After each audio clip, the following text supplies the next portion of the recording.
এক ছিল সবুজে ভরা এক সুন্দর বন।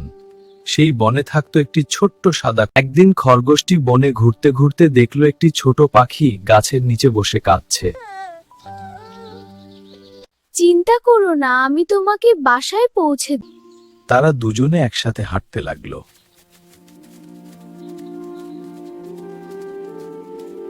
হঠাৎ পথের মাঝে দেখা হলো এক শেয়ালের।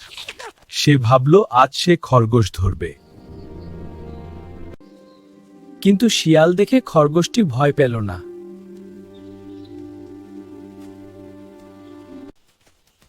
শিয়াল কাকা, এখানে দাঁড়াবেন না, সামনে একটা সিংহ আসছে। আমি পালাচ্ছি। এই পাখি, চল আমার সাথে। কোথায় যাচ্ছি আমরা? এই বড় গাছের কাছে। ওয়াও, চলো। এই তো, এটাই আমার বাসা। খরগোশকে ধন্যবাদ।